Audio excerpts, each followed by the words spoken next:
Denmark aim to keep momentum going, Italy out to avoid slip-ups, it's Netherlands against Czech Republic, and Portugal face a tough task against Belgium, all coming up in the next few minutes. As I'm your host, Matt Froelich, you are the One Footballers, and this is the Daily News.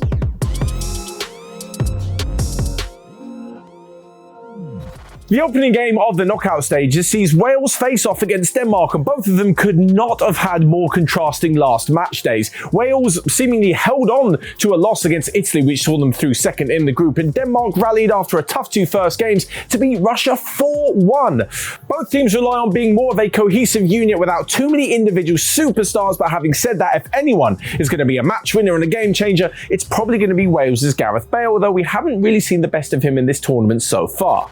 If this is going to be anything like last year as well, Wales are going to have an absolute ball because they made it to the semi-finals back in 2016. As for Denmark, they have made history by becoming the first team in the European Championships to lose their two first games and still make it through to the knockout round, so maybe momentum will be on their side.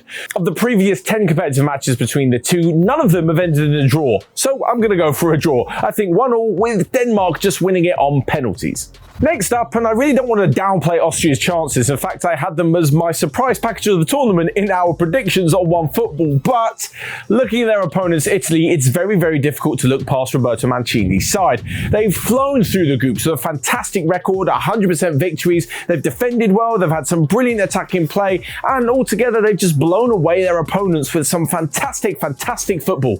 I mean, before the tournament started, you would have had them down to do well, they've got a very good squad, but now after the group stage, they've been the best team and they probably enter the knockout rounds as favourites. Of course, I don't want to downplay Austria's chances, like I said, but I think Francophone side are going to find that the Italians are maybe too big of an obstacle to overcome.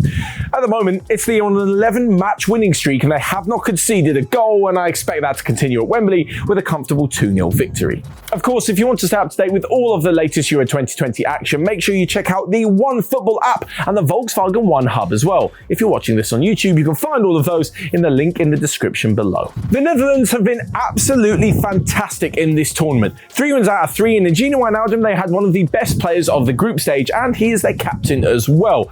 They were so good against the likes of Ukraine, Austria and North Macedonia that in fact they have now won 8 of their last 10 games and have scored 29 goals in those 10, never less than 2 per game. They've got goal scorers pitching in from all over the pitch, and that is in stark contrast to their opponents Czech Republic. They managed to get through to the knockout rounds courtesy of the ruling which sees one of the best third place teams enter the last 16.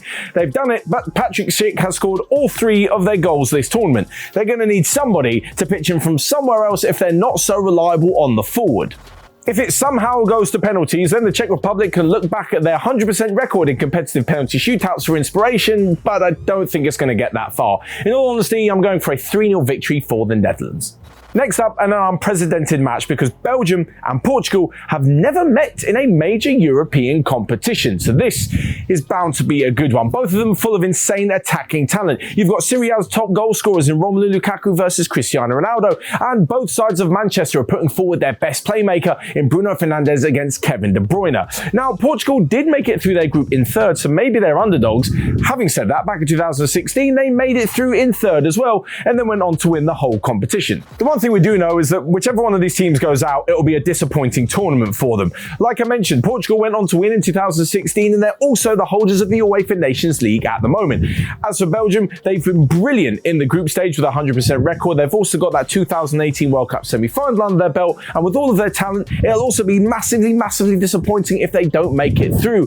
This is definitely one of the toughest ones to call this weekend, and I'm going to go for a 2-2 draw with Portugal to go through on penalties.